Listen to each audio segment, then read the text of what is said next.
राजा जो बाजू काथी डोले लहो, खाली ताके लो कुछ न बोले लहो।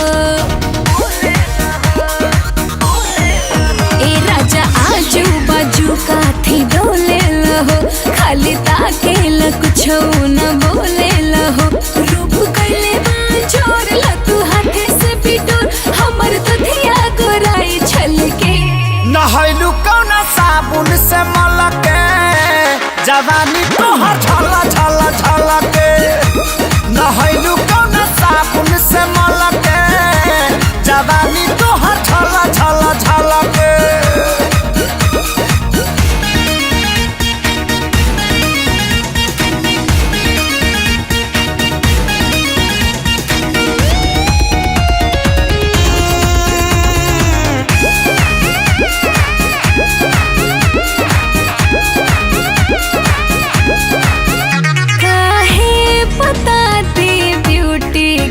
फॉर्मूला हो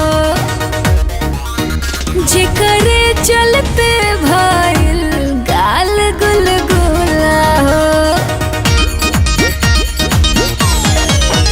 छुए दहम के तबे न पता लागी हो, बरफ के सीली हाउ की हाउ आगी हो।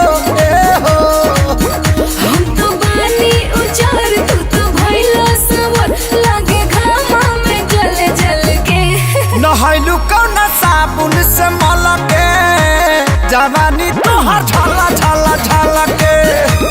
नहैलू कौना साबुन से मलके, जवानी तोहर झला झला झलके।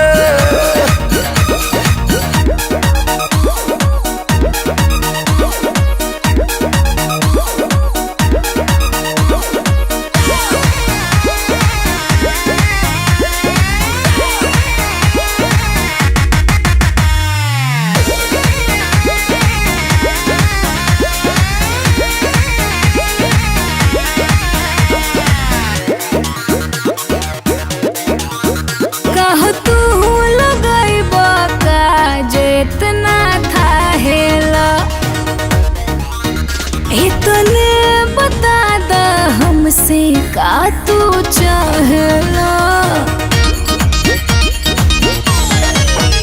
चाहिए तो हके बनावा